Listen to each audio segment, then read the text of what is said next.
The word Islam means to submit. So a Muslim is one who submits to God. Okay, actually Islam is a way of life. So it is rules revealed from God to control how people will live their lives and how they are going to deal with each other. Allah is simply like the Arabic word for God.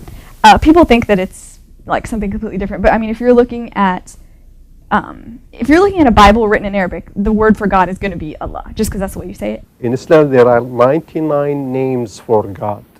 Okay, one of them is Allah. Theologically, Muslims would say Islam is the natural religion of humanity. From the historical perspective, we would say Islam is the last to emerge out of these major world religions. Islam is built on 5 basic principles. They are called the pillars of Islam. So the first of the 5 pillars is called the Shahada. This is the testification of faith. It's simply affirming the statement that there is no God but God and Muhammad is the prophet of God. The second pillar is to do the daily prayers, and for a Muslim these are 5 prayers during the day and the night. The way prayer works is it's kind of a recitation of different passages of the Quran. I usually just set my alarm, and then I wake up to do the before the sunset prayer, and then I typically just go back to sleep because I don't have class till 9, 10. So, and then the other prayers, there's one, like I said, just before sunset, and then additionally one in the afternoon, and then one later in the afternoon before the sun starts setting, and then one as the sun is setting, and then one before bedtime. You have the fasting of Ramadan. Ramadan is the 9th month in the Islamic calendar, a calendar based on the moon. It's a lunar calendar. And during Ramadan, Muslims will not eat, not drink, not slander one another, not smoke, commit fornication, any of these kinds of things throughout the day. So from sunup to sunset for the entire month. The 4th pillar is zakat. Zakat is almsgiving. So this is, once again, ritually obligatory. It's donating roughly 2.5% of your profits for the year. The last pillar is to perform pilgrimage or Hajj to Mecca once in a lifetime for a Muslim who is capable both financially and physically to do that.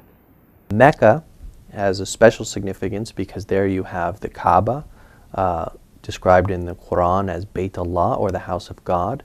The Quran describes how it was built. They claim that it was built by Abraham and Ismail. Muslims believe that God sent prophets to all of the groups of people, and then Muhammad was the final one, and he was the final one because he is who God revealed the Quran through.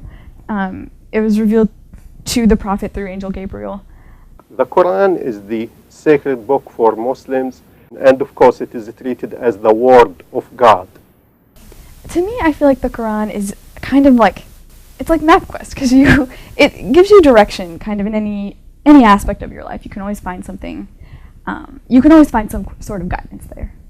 For Muslims, Islam is considered to be a continuation after Judaism and Christianity. So Muslims understand it this way, like maybe the first major religion was Judaism. Then after that, Christianity or Jesus. Then Islam came to continue the message and to clarify some of the things. We believe that Moses was given the Torah and Jesus was given the gospel, but that's not the Old Testament or the New Testament that we see today. So, and the reason that that's not the same is because we believe that there were kind of part of the message was lost along the way in terms of as they were translated. So with the Quran, people get upset some of the time when you're translating it a lot just because part of the message gets lost. So in terms of the actual Quran, I mean, it was revealed to the Prophet in the language of Arabic. So that's the only true Quran. Everything else would be a translation of the Quran. Muslims do not believe anybody to be a son of God or a partner with God. One thing emphasized again and again in the Quran is that there is only one God. They'll emphasize what's called Tawheed, or divine unity. Muslims consider the life of the Prophet Muhammad as an example for them. If you're going to live in submission to God, this is what Islam means, submission.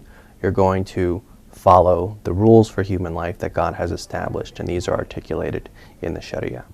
my religious beliefs help me try to make sure I'm doing the right thing, treating other people nicely, living my life in a way that God would like. The hijab is the way that women should dress if they are going outside the house or if they are within the company of people who are not directly related to them. For a Muslim woman, she should cover everything except for the face, the hands, and the feet. It's important in Islam to submit to God, so it's part of the submission to God. In some regions, it's required by law to wear it. In Pakistan, it wasn't. So I feel like a lot of times people believe that Islam is extremely different than most other world religions. I feel like a lot of times people don't realize how similar Christianity, Judaism, and Islam all are. Friday is considered maybe the equivalent of Sunday for the Christians and Saturday for Judaism. Friday prayer is the same everywhere. What we do is you go in, you hear a khutbah, which is kind of like a sermon given by an imam, which is like kind of a prayer leader. And it totally depends what it's about. It's always interesting. And then after that, you have the ritual of prayer, salat, and then you make dua, and that's it. And it's also kind of like, it also kind of is like a social gathering because people always chat with each other afterwards and stuff. So that's nice. So the major divisions that are probably familiar to everyone now are Sunni versus Shia. I would say the majority of people, like 85-ish% are Sunni Muslims. The next big majority group is Shia Muslims, and then there's also like Sufism and things like that. In terms of Sunni and Shia, that was the earliest split, and that originated mainly because of politics. It was after the Prophet Muhammad passed away, there was debate in terms of who would be the next person to kind of step up as the leader of that community. For Shiite Muslims, they believe there should be higher status to the cousin of the Prophet Muhammad, whose name is Ali. The Sunni group of people at that time thought that it should be Abu Bakr, which was a companion of the Prophet. The way it worked was that Abu Bakr was next, so that's why the majority ended up being Sunni, and then a lot of people still just believe that it should have been Ali, so that's where the Shia come in. All Muslims use the same Quran, but in the Shia tradition you have different hadith collections than you do in the Sunni tradition. One main holiday is Ramadan. It's the whole month where you fast. And then at the end of that, you have a holiday called Eid al-Fitr, and that's one of two Eids. And then you also have Eid al-Adha, which is, that's the one that commemorates Prophet Abraham's willingness to sacrifice his son. There will be a day of judgment, so human beings will be held accountable for their actions. Everything in this life is a test, and the way that you live your life is going to determine whether you end up in heaven or hell during the afterlife.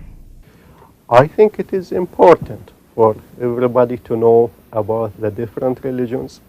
Like one of the reasons for that, so if you meet a person of the other religion, so you do not fear of them, or you do not think they are different to human beings.